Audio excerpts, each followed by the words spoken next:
Salut YouTube! J'ai établi un gros travail de préparation pour randonner sur tous les puits. Préparation de circuits existants. La prépa physique, ça viendra après. Je le partage ici sur YouTube car ça m'aurait été bien utile pour gagner pas mal de temps sur une région que je connais à peine. Et surtout pour m'y retrouver car des puits, il y en a. Et c'est vaste. J'ai mis les liens sous la description, ainsi que la liste des puits, et ça va s'afficher aussi à l'écran. J'explique tout dans le détail, et ainsi, ça permet de se familiariser avec les puits, ceux qu'on veut visiter en particulier par exemple.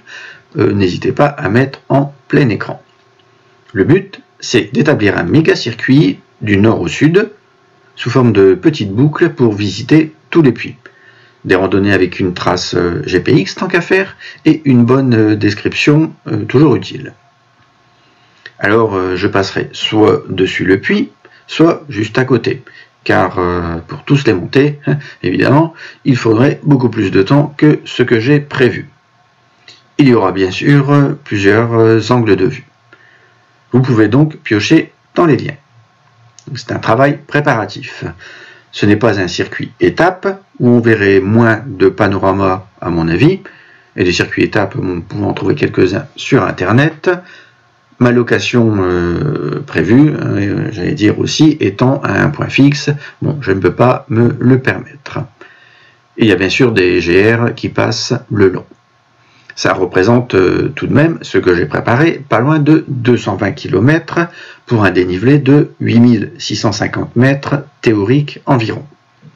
C'est déjà ça qui est intéressant de savoir si vous voulez parcourir presque tous les puits.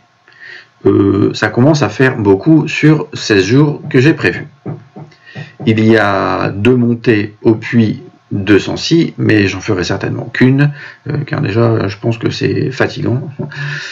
Et aussi parce que j'ai prévu d'aller randonner vers d'autres chemins et cascades aux alentours qui ne font pas partie de ce schéma. Comptez en fait 200 km car j'ai rajouté 2-3 petites randonnées annexes. Vous allez les voir à l'écran, ça va être évident, elles sont un peu à l'écart. Si vous avez des randonnées tout aussi intéressantes, n'hésitez pas à laisser un commentaire avec un lien et je regarderai. Et puis ça pourra m'aider aussi. Pour faire simple, je démarre en dessous de Volvic, près de Clermont-Ferrand. Il y a une première enfilade de puits jusque Solzay-le-Froid du nord au sud, qui comprend le puits de Dôme. Et la deuxième enfilade est un peu plus à l'ouest, à partir de Solzay-le-Froid jusque Superbès, où vous trouvez le puits de Sancy, le lac Pavin et tout le reste. Déjà, il faut se familiariser avec la liste interminable de noms de puits. Alors évidemment, il y en a qui sont super connus.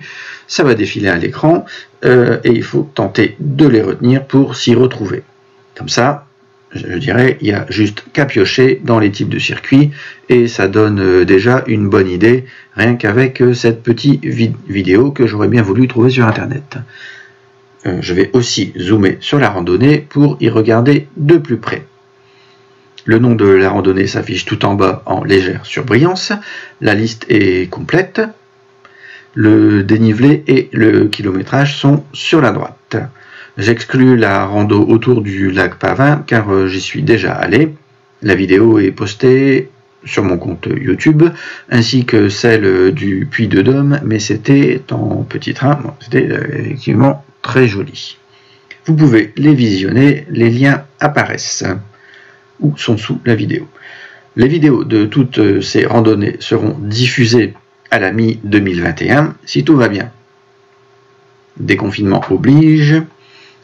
Arrivera avant, j'espère, de très belles photos des principaux châteaux de la Loire. Vous pouvez donc vous abonner ou consulter mes nombreuses vidéos de randonnées et autres déjà postées. Bon visionnage, continuez à regarder la description des randonnées pour vous familiariser et bonne randonnée.